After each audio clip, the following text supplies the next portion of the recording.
Thank you for listening to the Business Blast podcast. So for all my listeners out there that have been wanting to do your own podcast, I'd like to introduce to you Anchor. Anchor is a one-stop shop for recording, hosting, distributing, and monetizing your podcast. So before I found Anchor, I had never actually done a podcast because all the research that I had gathered made it seem very complex. Then I found Anchor, and Anchor makes podcasting extremely simple. So if you want to do your own podcast, go to anchor.fm/start. I can't wait to hear your podcast. Welcome to the Business Blast podcast. I'm your host, Tyler Wagner. This episode is brought to you by Authors Unite. Authors Unite provides you with all the resources you need to become a successful author. You can learn more about Authors Unite and join the free community at authorsunite.com. Now, let's jump into the episode.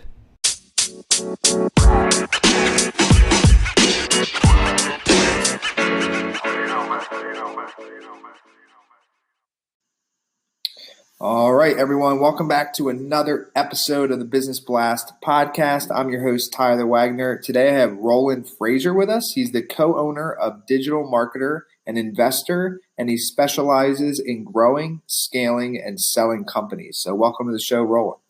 Thank you, sir. I appreciate it. Of course. Thanks for joining us, man. We'll dive into the first one. The first question I have for you, Roland, is what is the best story from your life that has an underlying valuable message? You know, it's really interesting. I just had a friend of mine, been a friend for about 25 years, who was an older gentleman. He died last week. He was 88 and a half years old. And it's kind of interesting because he was a great guy. And he had retired from doing the thing that he loved in his life, which was he was a surgeon, about maybe, 15, 16 years earlier. He retired when he was 71. And it was kind of interesting because he got into, he was doing family stuff and reading and things like that, but kind of lost his fire in life. And I've got two other folks who are in the similar age group, actually three. One is kind of similar to him, sold his company for a ton of money, retired, played golf, and is now kind of bored to tears.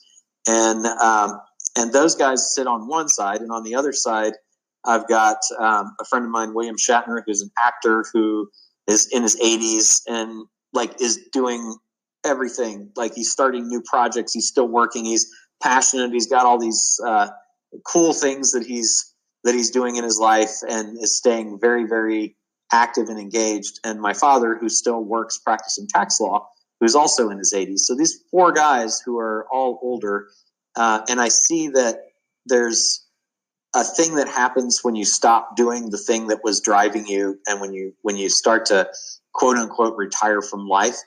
And it's interesting because within a couple of years, the people who stop doing that thing that they're so passionate about, that lose the passion project, seem to kind of become a shell of their former selves. Whereas the people who stay engaged and keep doing the things that they're passionate about stay very alive and are very, very much on top of things. So that lesson to me is always stay engaged doing something that you're passionate about.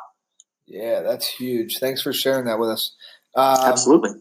The next one I have for you is what is the most valuable piece of information we should know that's within your expertise or industry?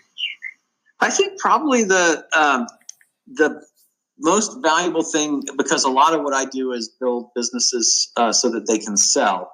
And so I'm really concerned about increasing the value of them. And there are two things that are equally important in that right now. One thing is that people who are buying companies want to buy companies and will pay more for companies that have systems and standard operating procedures in place. So if you don't have some documented version of everything valuable that's done in your business, in a very specific documented version, it's going to be critical to ever enabling you to not be working at a job and to also have the possibility of exiting your business. On a shorter term, it will allow you to actually take a vacation and go away for 6 months and come back and have your business making the same or more as it was when you left.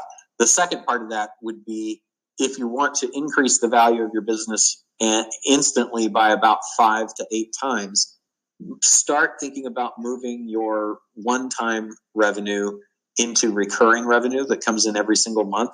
So anything that you could think to put on a subscription, and I've seen them do it with everything from handbags to lawnmower services to cars. So there's no reason that you can't do that in whatever business you have.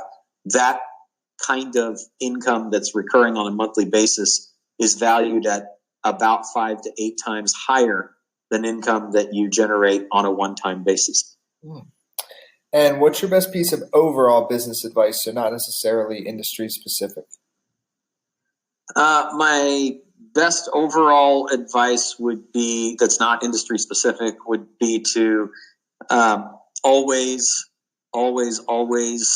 ask what you can do to help the people that you run into in your business life. Be sure that you don't find yourself just doing whatever it is that you do, stuck behind your computer or out and about, and not taking the time to reach out to everyone that you interact with and ask them what you can do to help them. That will propel you ahead further in your business faster than anything else I've ever encountered. Yes. And if you could give your younger self one piece of advice, what would that be? It would be, don't negotiate so hard. Be sure that you're creating a situation that the other person on the other side is going to be happy with the deal.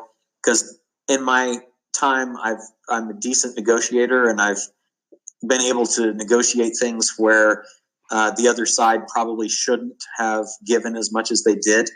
And what I do now is if they're not happy with the deal and I don't feel like the deal is a fair deal on my side, I will adjust it in their favor, even though I could have gotten a better deal.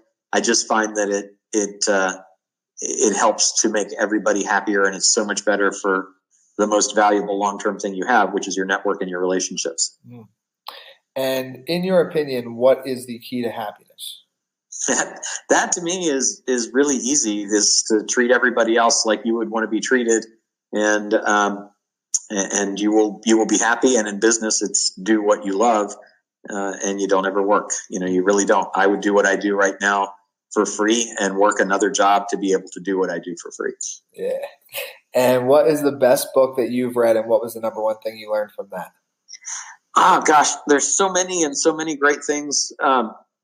But probably one of the most valuable would be The Goal, which is all about throughput and the theory of constraints and how to apply that to grow and scale any business. It's such a great book. The printed version can be a little daunting, but the audio book of that is fantastic. It's like listening to a play. And it's called The Goal? The Goal by, I think it's Elia Goldrate, I think is the author of that. All right. That's going to be my next one. Thanks for sharing that, man. You're very welcome. And what is your favorite quote and why? I have a cliche quote that I just don't ever tell anybody, but I believe that it is absolutely true, which is if you believe you can or you believe you can't, you're right. I just think that it's so true. If you think you can do something, you absolutely will find a way to do it. And if you think you can't, then you'll definitely find a way to not do it. Yeah. Dude, thank you so much for coming on. A ton of value in this episode. The last question I have for you before we let you go is, where is the best place for people to find and or connect with you online? I'm on all the usual suspects. Probably the easiest would be on Facebook. And I'm at my public page is the best place to reach me there. It's Roland, Roland, Frasier, Frasier, Page, Page. Perfect, man. Thanks again for joining us. Really appreciate it. Yeah, man. Thank you.